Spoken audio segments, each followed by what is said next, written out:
It's the science of stupid. Warning, some of the actions you are about to see are foolish in the extreme.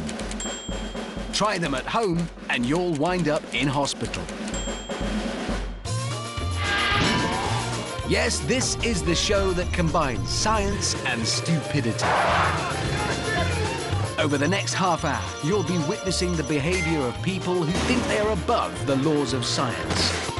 We'll explain what went wrong and why by exploring the scientific principles behind hydroplaning, momentum, Hooke's law, and pressure. Science takes no prisoners. Mess with it, and it'll mess you up. So don't try any of this at home, or anywhere else for that matter. Come on in to the science of stupid. On this show, we'll be looking at the relationship between friction and velocity, the trajectory of a projectile, and momentum. Cracking. But first, this. Feeling peckish? Fancy a quick snack? How about something a bit spicy? A chili, perhaps? Hey, guys. Go. Here we go.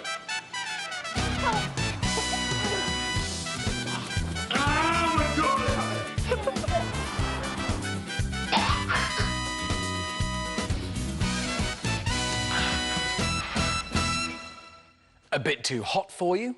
Want to know why? Well, you've come to the right place. Science, please. Spicy food doesn't actually burn you. It just triggers a receptor in the mouth that responds to pain from physical heat. The ingredient that triggers this burning reaction is capsaicin. Oily and fatty substances like milk can help, because capsaicin can dissolve in oils. But it won't dissolve in water, so drinking that won't help. The Scoville scale is a measure of how much capsaicin a chili contains. Your average spicy curry is no more than 200 on the scale. But how do some of the world's hottest chilies measure up? I'm not worried, because I have Mexican blood in me running through these veins. So that means I can take this. His first mistake is thinking Mexican blood is different from other people's blood.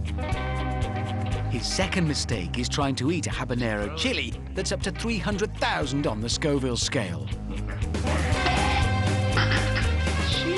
Oh dear.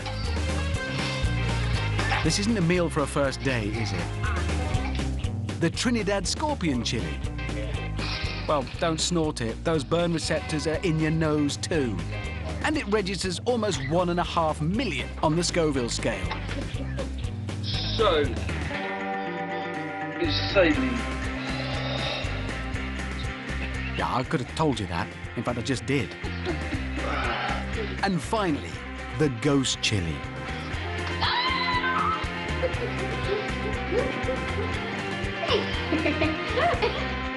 It's really hot. Also, over 1 million Scoville. It's about 100 times as potent as a jalapeno. Ow! Ah!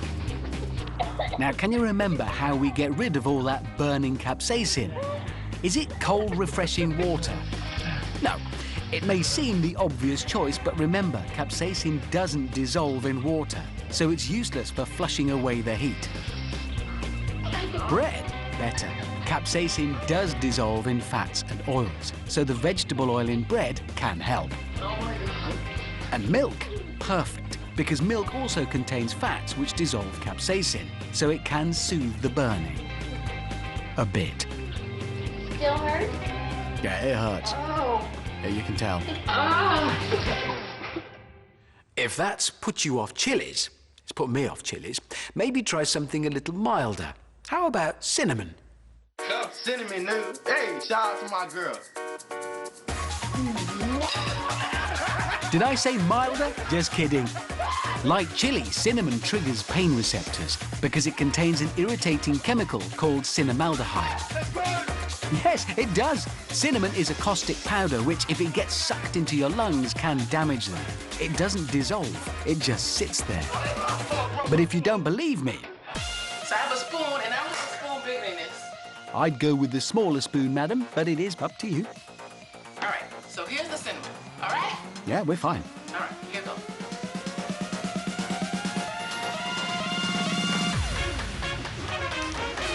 It's a volcano!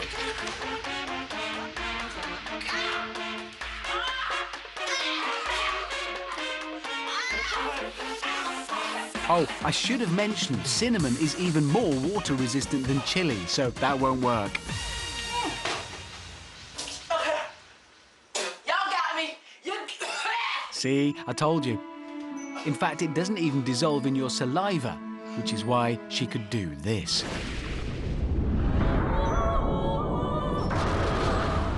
Spectacular.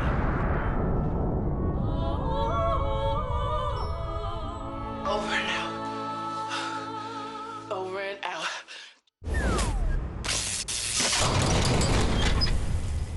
Now, drop-ins.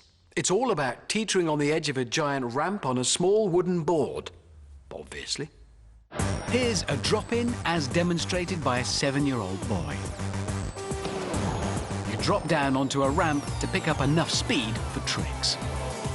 Here's a kid in a wheelchair doing it.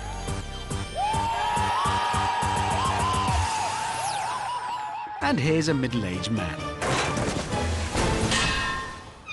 OK, if life experience has taught you nothing at all, then at least pay attention to the science. It won't let you down. To maintain the pendulum motion of a drop-in, all the forces acting on the skater would need to be concentrated through his centre of gravity and the board. To do this, the body is at 90 degrees to the board. If the skater leans backwards, the imbalance of forces will rotate him, lean forwards, and this happens. And any obstruction is also likely to result in a forwards rotation by stopping the board, but not the rider. Staring down a near-vertical ramp is a little daunting, so it's understandable if you want to lean back a bit, but please don't. And here's why.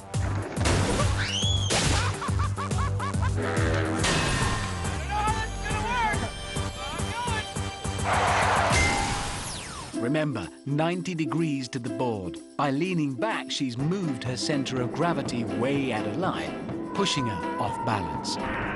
Chin up, love. Now you know how it works. Ah, he looks like he knows what he's doing. Oh, it's a good start, but at this point, he's too far forward. Remember, 90 degrees is where you want to be, as opposed to hospital. Broken collarbone! It's always good to have a friend on hand with some sound medical advice. Broken collarbone! And support. Having perfected the technique, you need a good quality ramp like this. But if you don't have one, make sure your substitute allows you to keep that critical 90-degree angle, which this child's slide does not. I was gonna say that's the last try, but I'm trying it again. Well, double check it by all means, but... yeah, I'd call it a day now. How about a brick handrail? No? A concrete wall, then? Yeah, different ramps, same result. Any imperfections, like, say, a large bump, an acute angle, or the gap between some bricks, then whilst your board may come to a stop, you won't.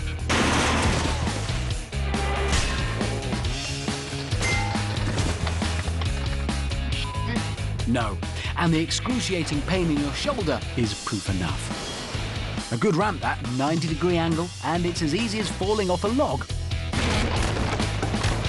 Or a school bus.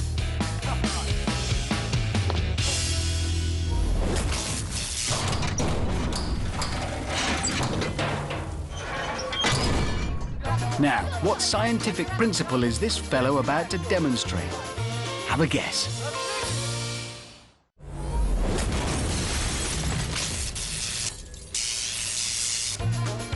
So did you guess the scientific principle we're about to see? Is it the relationship between acceleration and mass? Nope, it's tensile strength and impact. Plummeting to the ground from height at great speed is generally a bad idea, but that hasn't stopped some people making it a pastime. Zip wires are a wonderful way to get some fresh air and to take in the view, although quite terrifying if you're afraid of heights. Yep, zip wires. Loads of fun and usually quite safe. But before you rush off to put one up in the garden, you need to know some basic rules of geometry. The trajectory of a zip wire journey is called a catenary, which is caused by the weight of the cable and the rider. The final stretch of the catenary is angled upwards to slow the rider and create a perfectly timed stop. All zip wires need a slight downward angle. Around 4 degrees is the optimum angle to get enough velocity. So, you don't want too much weight dangling from the wire, and you don't want too steep a descent. Otherwise, you'll be heading for trouble. Fast. I'm no mathematician, but that doesn't look like 4 degrees. Anyone got a protractor? Increase that 4-degree angle by just 1 degree, and you could be going up to 25% faster. Well, that's definitely not 4 degrees. Closer to 90. Oh yeah, and don't use rope. It's a bit stretchy. Once you've got the angle, test the height using a weight. Just make sure that weight isn't a child. This is what friends and family are for, to laugh at you when you're down. And don't forget, the heavier the rider, the greater the momentum and the harder it is to stop. Although a tree will always do the job.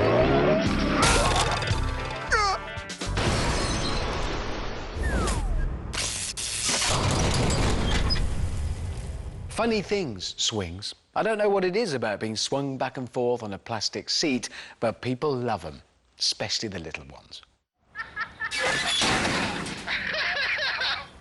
But providing you're not a big lad on a tiny swing, getting on usually isn't the problem. It's getting off. Cue the science. The motion of a swing is created by gravity pulling you downwards and the tension in the chains moving you in an arc like a pendulum. If you jump off during a swing, you need to find the correct balance between launch angle and velocity. The higher you are when you jump, the steeper your trajectory will be. Energy from the downward swing is converted into velocity, so the lower your jump, the faster you travel.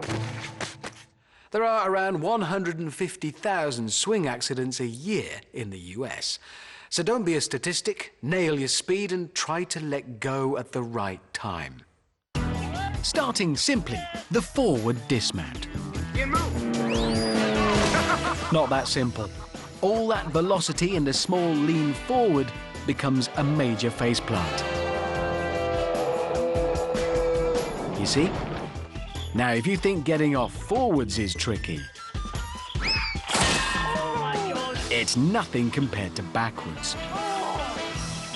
Let go on the backward swing, and your trajectory will be dictated by gravity. Respect your elders, they say. I don't. At least not these elders.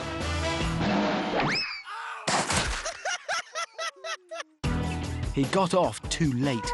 A steep trajectory meant he had no chance of clearing the table.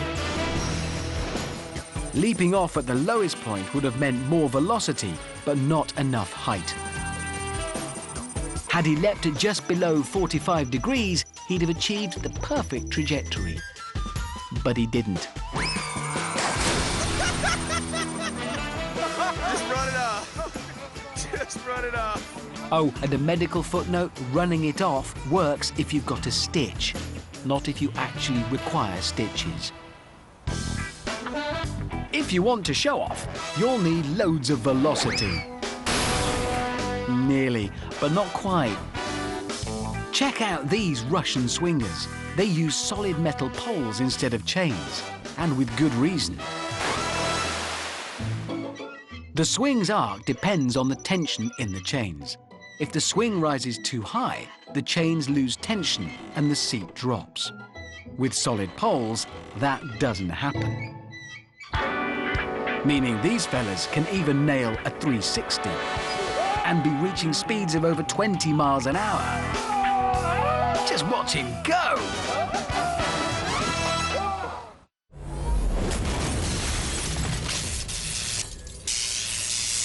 Skiing not dangerous enough for you? Try snowboarding, because statistically you're at least 4 times as likely to damage your spine. And the surest way to really stuff yourself up is to try a jump. So, remember the following points. Snowboards work best on snow. Watch out for hidden obstructions and obvious ones. And look out for other people on the slopes. Well, that was a close one.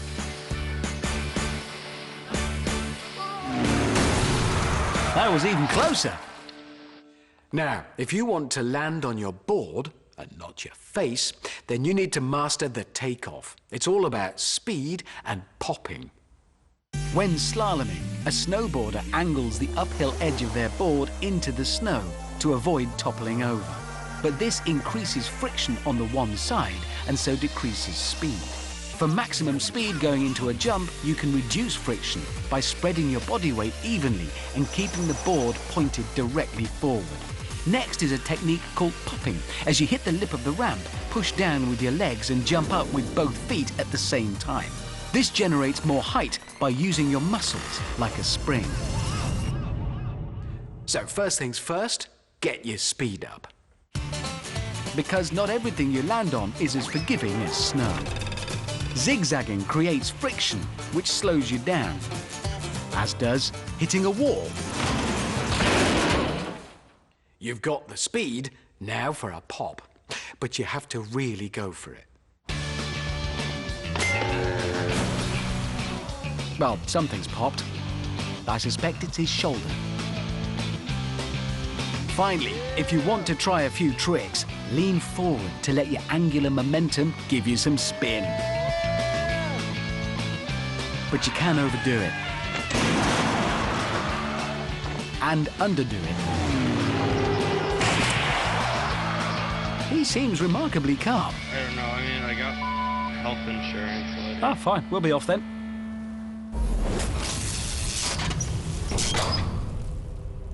Love a stunning view? Not afraid of hurtling to a messy death? Well, rock climbing's the sport for you. But to be safe, first get the right equipment and training. Oh, and follow the rules. 1. Choose a suitable climbing surface. 2. Bring appropriate safety gear. And try to land on it. 3. Get a grip. It's all about gravity and friction. Gravity is trying to pull you down. Friction is what you need to prevent it. And here's how. To create sufficient friction, you need to apply as much force as possible to the climbing surface. The harder you press, the more friction you get. On most climbing surfaces, you can use your feet and hands to hook on to any features in order to apply enough force to counteract gravity. But on a rock face with fewer features, you need to keep as close to the surface as possible, taking strain off the hands and pushing down on the feet, increasing friction. Or you might fall. But if all your climbs were full of handy holes, life would be just too easy. So what if your surface has almost no holes at all? It's every sane climber's nightmare, a near featureless surface. So staying close to the rock face is key to creating maximum friction.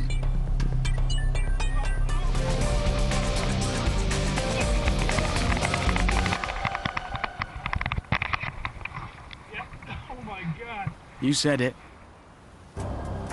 To create enough friction on a vertical crack, you need to apply horizontal force by pulling on the crack with your arms and pushing on it with your legs. Even when you're really good at this, things can suddenly go very wrong. Remember, maximum force equals maximum friction.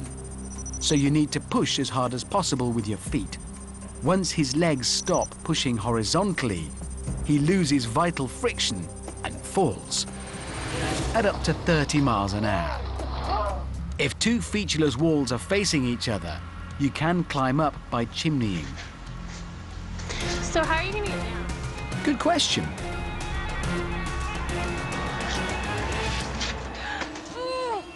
Damien!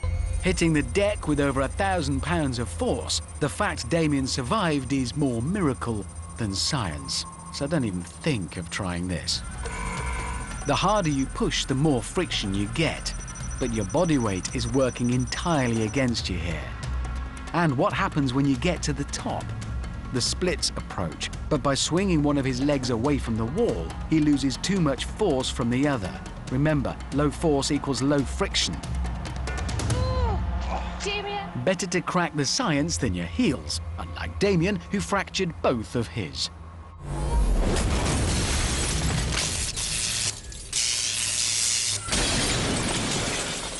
There you go. Proof, if proof were needed, that the world's a dangerous place, full of speed-obsessed adolescents, pyromaniacs, and worst of all, cinnamon. So, be safe. Don't try any of this stuff yourself. Just watch other people doing it on The Science of Stupid.